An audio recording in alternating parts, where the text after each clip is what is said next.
Welcome to Democracy Now!, democracynow.org, The Quarantine Report. I'm Amy Goodman. Congress voted Monday night to pass a $900 billion coronavirus relief package, the first new aid since April. The measure is part of a $2.3 trillion package that includes $1.4 trillion to fund the government. It's one of the largest relief packages in U.S. history. The legislation includes a $300 per week federal unemployment assistance for 11 weeks, a round of $600 stimulus checks for people who earn up to $75,000 with another $600 per child, more money for schools and hospitals, and an extension of an eviction moratorium.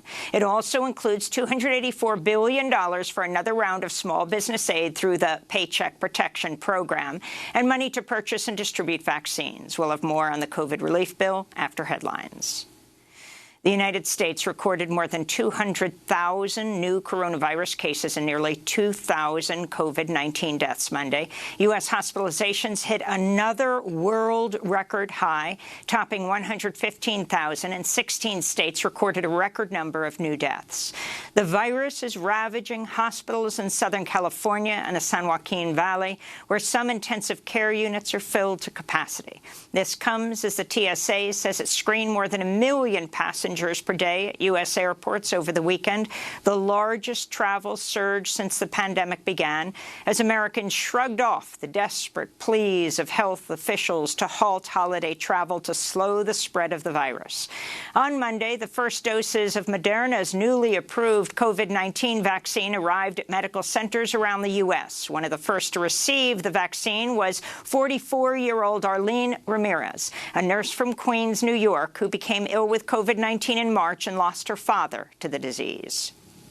As a healthcare worker, seeing what we saw, people clinging on to life, death after death, having endured all at the same time, illness of my father-in-law, being severely ill myself, 36 days of my father being in the intensive care unit here. This vaccine is hope.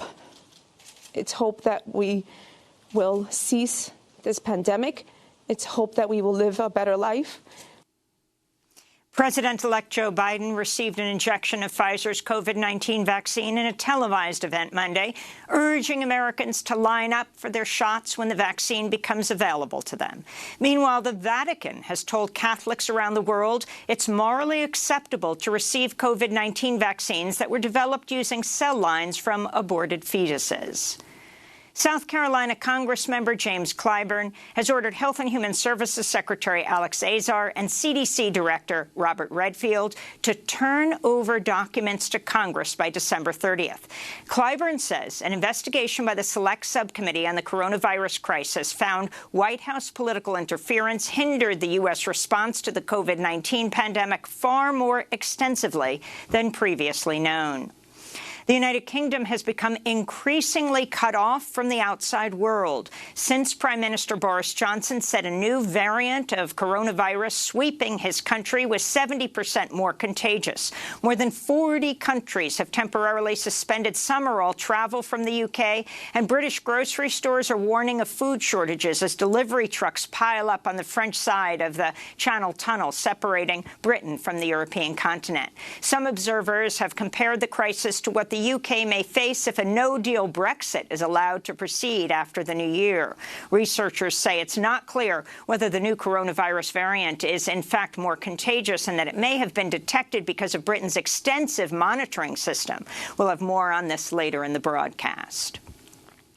Outgoing Attorney General William Barr split with the president again on Monday, saying there was no need to appoint a special counsel to look into alleged voter fraud in the November election or to investigate Hunter Biden, the son of the president-elect. Barr also dismissed Trump's proposal for the Department of Homeland Security seizing voting machines. Barr made the comments in his final news conference as Attorney General. On Monday, Trump and Vice President Mike Pence held a private meeting with a group of Republican lawmakers, including Congressman Mo Brooks of Alabama, to discuss ways to overturn the Electoral College results in January. The conspiracy theorist lawyer Sidney Powell was also back at the White House for her third visit in 4 days. Meanwhile, televangelist Pat Robertson has urged President Trump to retire, saying he believes Joe Biden won the election. The president still lives in an alternate reality. He really does. People say, well, he lies about this, that, and the other. But no, he isn't lying. To him, that's the truth. He is very erratic, and he's fired people, and he's fought people, and he's insulted people, and it keeps going down the line. So it's a mixed bag.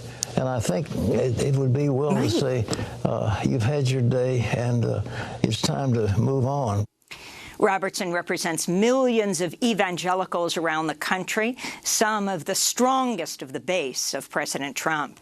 President-elect Joe Biden is set to nominate Connecticut Public Schools Commissioner Miguel Cardona as the next Secretary of Education. That's according to the Washington Post, which reports the decision is not yet final. Cardona is Puerto Rican, grew up in public housing. His career in education began as a fourth-grade teacher. He became Connecticut's youngest school principal at age 28.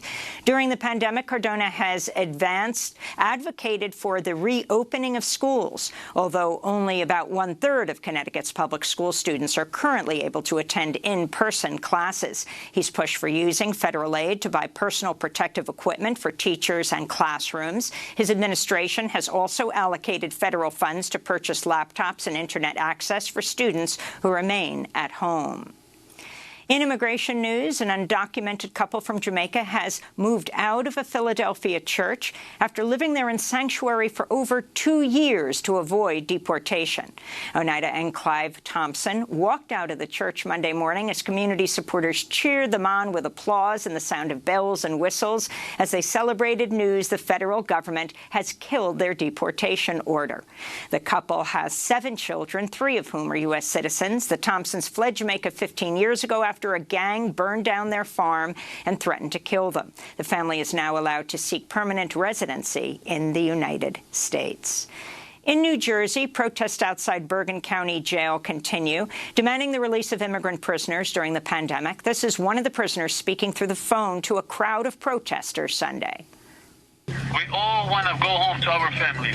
Nobody wants to stay in jail anymore.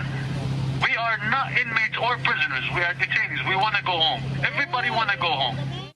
This comes as advocates are denouncing ICE's violent retaliation against a group of prisoners who led a hunger strike for over 1 month at Bergen County Jail. The strike was broken up last week after at least 5 men were transferred to other jails, and one of them was deported to Mexico, according to advocates. Another one of the former hunger strikers, a father from Guatemala, was released from Bergen County Monday with an ankle monitor. A lawsuit filed today by Republican attorneys general in 9 states is asking a federal judge in Texas to declare the Deferred Action for Childhood Arrivals program unlawful.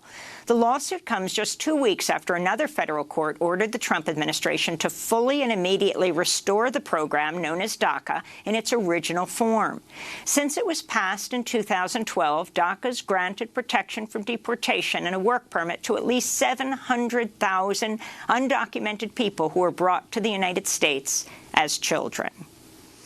Reuters reports the incoming Biden administration is considering a plan that would grant temporary protected status to more than 1 million immigrants from Guatemala and Honduras after Hurricanes Eta and Iota battered Central America in November.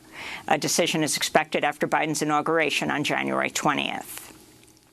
Congress has approved a bipartisan bill that would expand critical funding to help identify human remains of asylum seekers and migrants who've died in remote areas of the border while crossing into the United States.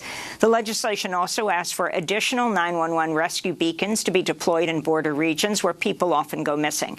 Thousands of human remains have been found across the U.S.-Mexico border since the U.S. government began enforcing its immigration, quote, prevention through deterrence policy, unquote.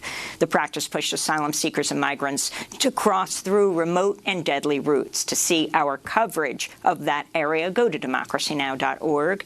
In Mexico, the former governor of Jalisco state, Aristoteles Sandoval, was shot dead Friday in one of the highest-profile assassinations Mexico has seen amidst an ongoing spate of violence in recent years. Sandoval was gunned down in a Puerto Vallarta restaurant restroom. The perpetrators have not been identified, but security experts say it could be members of the Jalisco cartel. As of November, over 31,000 murders have been recorded in Mexico in 2020. In Oregon, A group of far-right protesters stormed the State House Monday to disrupt a special legislative session. Some of the protesters forced their way into the State House, which was closed to the public due to the pandemic. They attacked security officers with chemical sprays and assaulted a number of journalists. 4 people were arrested. The demonstrators were calling for an end to public health restrictions aimed to slow the spread of COVID. Participants included members of the far-right group Patriot Prayer. And a statue of Confederate General Robert E. Lee has been removed from the U.S. Capitol. The statue represented Virginia in the National Statuary Hall collection. The state of Virginia plans to replace it with a statue of civil rights pioneer Barbara Johns. In 1951, the 16-year-old Johns organized a student walkout to protest segregated schools in Virginia. She was also involved in a lawsuit that became part of the landmark Brown v. Board of Education case. And those are some of the headlines. This is Democracy Now!, democracynow.org, The Quarantine Report. I'm Amy Goodman in New York, joined by my co-host Juan Gonzalez in New Brunswick, New Jersey. Hi, Juan. Hi, Amy, and welcome to all of our listeners and viewers across the country and around the world.